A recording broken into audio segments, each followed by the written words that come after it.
नमस्ते दोस्तों, स्वागत है हमारे चैनल पर।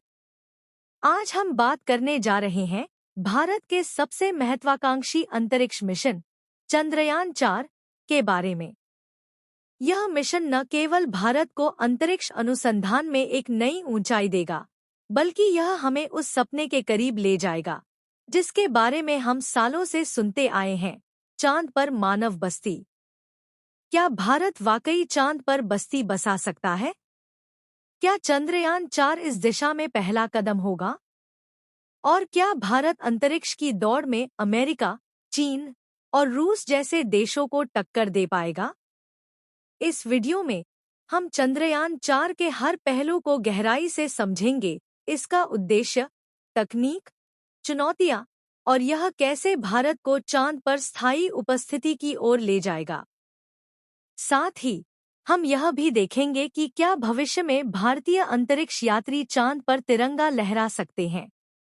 तो बने रहिए हमारे साथ और चलिए अंतरिक्ष की इस रोमांचक यात्रा पर निकलते हैं। चंद्रयान-4 भारत का चौथा चंद्र मिशन है, जिसे भारतीय अंतरिक्ष अनुसंधान संगठन इसरो ने 2027 में लॉन्च करने की योजना बनाई है। यह मिशन चंद्रयान-3 की ऐतिहासिक सफलता की नींव पर बन रहा है, जिसने 23 अगस्त 2023 को चांद के दक्षिणी ध्रुव पर सॉफ्ट लैंडिंग करके भारत को दुनिया का पहला देश बनाया जिसने इस क्षेत्र में लैंडिंग की। इस उपलब्धि ने भारत को अंतरिक्ष की दुनिया में एक नया मुकाम दिया। चंद्रयान-4 एक सैंपल रिटर्न मिशन है, यानी यह चांद की सतह से मिट्टी और चट्टानों के नमूने एकत्र करेगा और उन्हें पृथ्वी पर वापस लाएगा। यह मिशन 4 मुख्य मॉड्यूल्स से बना है। एक ट्रांसफर मॉड्यूल ट्रेडमार्क यह नमूनों को चांद की कक्षा से पृथ्वी तक लाने में मदद करेगा। 2 लैंडर मॉड्यूल LM यह चांद की सतह पर उतरेगा और नमूने एकत्र करने के लिए रोबोटिक आर्म और ड्रिल का इस्तेमाल करेगा। 3 एसेंडर मॉड्यूल YM यह एकत्रित नमूनों को चांद की सतह से चंद्र कक्षा तक ले जाएगा। 4 रीएंट्री मॉड्यूल RM यह नमूनों को पृथ्वी के वायुमंडल में सुरक्षित वापस लाएगा। इस मिशन का बजट लगभग 2104.06 करोड़ रुपए, लगभग $250 मिलियन है, जो इसे इसरो के सबसे महंगे मिशनों में से एक बनाता है। इसे 2 LVM-3 रॉकेट्स के जरिए लॉन्च किया जाएगा और यह चांद के दक्षिणी ध्रुव के पास स्टेटियो शिव शक्ति पॉइंट के नजदीक उतरेगा, जहां चंद्रयान-3 ने लैंडिंग की थी।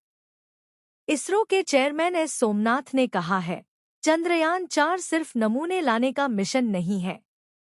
यह हमें यह साबित करने का मौका देगा कि हम इंसानों को चांद पर भेज सकते हैं और उन्हें सुरक्षित वापस ला सकते हैं। यह मिशन भारत की तकनीकी क्षमता और वैज्ञानिक दृष्टिकोण का एक शानदार प्रदर्शन होगा। चंद्रयान-4 के 3 मुख्य उद्देश्य हैं। 1 चांद की सतह से नमूने एकत्र करना। यह मिशन चांद के दक्षिणी ध्रुव से लगभग 3 किलोग्राम मिट्टी और चट्टानें एकत्र करेगा। ये नमूने चांद के भूवैज्ञानिक इतिहास, वहां पानी की मौजूदगी और खनिजों की संरचना को समझने में मदद करेंगे। खास तौर पर दक्षिणी ध्रुव पर पानी की बर्फ की खोज चंद्रयान-1 ने की थी और चंद्रयान-4 इस खोज को और गहराई से समझने में मदद करेगा। 2 उन्नत तकनीकों का प्रदर्शन। इस मिशन में कई नई तकनीकों का परीक्षण होगा, जैसे रोबोटिक आर्म, ड्रिलिंग मैकेनिज्म और अंतरिक्ष में डॉकिंग और अनडॉकिंग। ये तकनीकें भविष्य में मानव मिशनों और अंतरिक्ष स्टेशनों के लिए स्थायी उपस्थिति की नींव। चंद्रयान-4 चांद पर एक स्थायी अनुसंधान स्टेशन की संभावनाओं को तलाशेगा, जो भविष्य में मानव बस्ती का आधार बन सकता है। हालांकि यह मिशन तकनीकी रूप से बहुत जटिल है। कुछ प्रमुख चुनौतियां हैं। अंतरिक्ष में डॉकिंग। चंद्रयान-4 को चंद्र कक्षा में 2 मॉड्यूल्स को जोड़ना और फिर अलग करना होगा। इसरो इसके लिए स्पेस डॉकिंग एक्सपेरिमेंट स्पेडेक्स के जरिए पहले से ही अभ्यास कर रहा है, जो 2025 में लॉन्च होगा। सैंपल कलेक्शन, चांद की सतह से कुछ मीटर नीचे ड्रिल करना और नमूनों को सुरक्षित स्टोर करना एक जटिल प्रक्रिया है। चांद की कम गुरुत्वाकर्षण और धूल भरी सतह इस काम को और मुश्किल बनाती है। पृथ्वी पर रीएंट्री, नमूनों को पृथ्वी के वायुमंडल में सुरक्षित वापस लाना बिना किसी नुकसान के एक बड़ी चुनौती है। इसके लिए रीएंट्री मॉड्यूल को अत्यधिक तापमान और दबाव सहन करना होगा। सटीक लैंडिंग, चांद के दक्षिणी ध्रुव का इलाका पहाड़ी और गड्ढों से भरा है। वहां सटीक लैंडिंग करना चंद्रयान-3 से भी ज्यादा मुश्किल होगा। इसरो इन चुनौतियों से निपटने के लिए भारतीय उद्योगों, स्टार्टअप्स और शैक्षणिक संस्थानों के साथ मिलकर काम कर रहा है। यह मिशन न केवल वैज्ञानिक उपलब्धि होगी, बल्कि यह भारत में नए रोजगार और तकनीकी नवाचार को भी बढ़ावा देगा। चंद्रयान-4 का एक दीर्घकालिक लक्ष्य है चांद पर स्थायी मानव उपस्थिति की नींव रखना। लेकिन क्या यह वाकई संभव है? आइए इसे समझते हैं। चांद के दक्षिणी ध्रुव पर पानी की बर्फ की मौजूदगी की पुष्टि चंद्रयान-1 ने 2008 में की थी। यह पानी भविष्य की बस्तियों के लिए एक गेम चेंजर है, क्योंकि इसे पीने के पानी के लिए इस्तेमाल किया जा सकता है, ऑक्सीजन बनाने के लिए तोड़ा जा सकता है, रॉकेट ईंधन, हाइड्रोजन और ऑक्सीजन के लिए उपयोग किया जा सकता है। चंद्रयान-4 इस पानी की मात्रा, इसकी शुद्धता और इसकी उपयोगिता को और बेहतर ढंग से समझने में मदद करेगा। अगर यह पानी आसानी से निकाला जा सकता है, तो चांद पर बस्ती बसाना ज्यादा व्यावहारिक हो जाएगा। इसरो ने पहले ही संकेत दिए हैं कि चंद्रयान-4 के बाद चंद्रयान-5 और चंद्रयान-6 जैसे मिशन चांद पर लंबी अवधि की उपस्थिति की दिशा में काम करेंगे। चंद्रयान-5, जो भारत और जापान का संयुक्त मिशन होगा, एक 350 किलोग्राम का रोवर ले जाएगा, जो चंद्रयान-3 के प्रज्ञान रोवर से 13 गुना भारी होगा। यह रोवर चांद की सतह पर बड़े पैमाने पर खोज करेगा और बस्ती के लिए उपयुक्त जगहों की पहचान करेगा। लेकिन चांद पर बस्ती बसाना इतना आसान नहीं है। कुछ प्रमुख चुनौतियां हैं। कठोर पर्यावरण, चांद पर दिन का तापमान 120 डिग्री सेल्सियस और रात का -170 डिग्री सेल्सियस तक हो सकता है। इसके अलावा सौर रेडिएशन और माइक्रोमेटियोराइट्स का खतरा है। ऑक्सीजन और भोजन, बस्ती को स्वयंनिर्भर बनाना होगा, जिसमें हाइड्रोपोनिक्स या ग्रीनहाउस जैसी तकनीकों की जरूरत होगी। लंबी अवधि का निवास, चांद की कम गुरुत्वाकर्षण पृथ्वी का 1/6 इंसानों के स्वास्थ्य पर असर डाल सकती है, जैसे मांसपेशियों और हड्डियों का कमजोर होना। वैश्विक स्तर पर भी चांद पर बस्ती की दौड़ तेज हो रही है।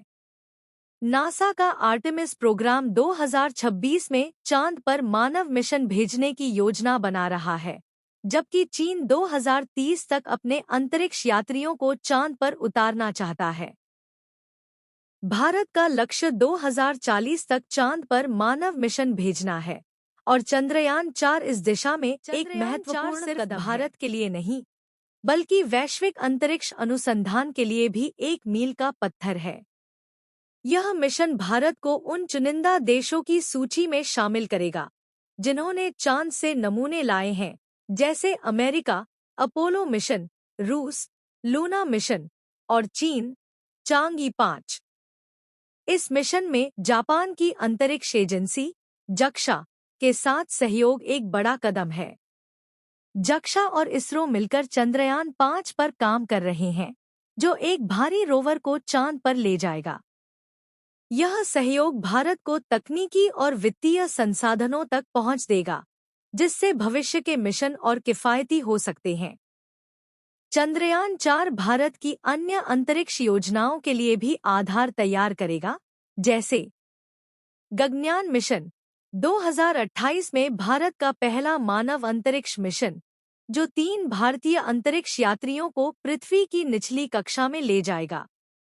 भारतीय अंतरिक्ष स्टेशन 2035 तक इसरो एक स्वदेशी अंतरिक्ष स्टेशन लॉन्च करने की योजना बना रहा है। मंगल मिशन 2।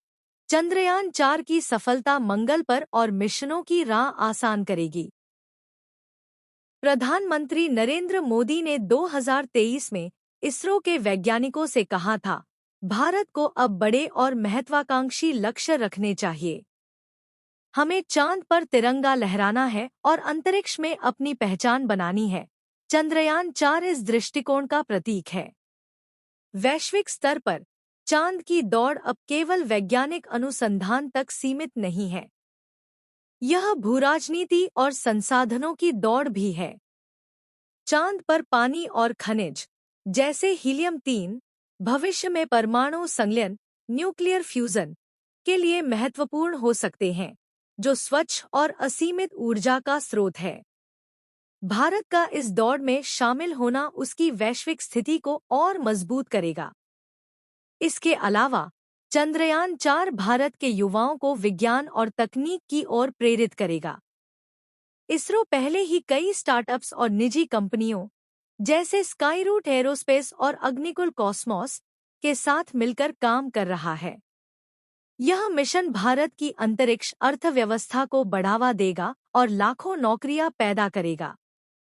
तो दोस्तों, चंद्रयान-4 भारत के लिए एक ऐतिहासिक मिशन है, जो हमें चांद पर बस्ती बसाने के सपने के करीब ले जाएगा। यह मिशन न केवल वैज्ञानिक उपलब्धि है, बल्कि यह भारत की तकनीकी ताकत, वैश्विक नेतृत्व और युवाओं की प्रेरणा का प्रतीक है। चंद्रयान-4 के जरिए भारत न सिर्फ चांद के नमूने लाएगा, बल्कि यह दुनिया को दिखाएगा कि हम अंतरिक्ष की दौड़ में सबसे आगे हैं। लेकिन सबसे बड़ा सवाल यह है, क्या हम 2040 तक चांद पर भारतीय अंतरिक्ष यात्रियों को देख पाएंगे? और क्या चांद पर बस्ती हमारी अगली पीढ़ी का घर होगी? आप इस बारे में क्या सोचते हैं? क्या आपको लगता है कि भारत चांद पर तिरंगा लहरा सकता है? अपनी राय कमेंट में जरूर बताएं। अगर आपको यह वीडियो पसंद आया, तो लाइक, शेयर और सब्सक्राइब करना न भूलें। बेल आइकन दबाइए ताकि आपको हमारे हर नए वीडियो की सूचना मिले। अगले वीडियो में हम और भी रोमांचक अंतरिक्ष कहानियों के साथ वापस आएंगे। तब तक जय हिंद और अंतरिक्ष की सैर के लिए तैयार रहिए। आउट्रो, चैनल का लोगो, सब्सक्राइब बटन और अगले वीडियो का टीजर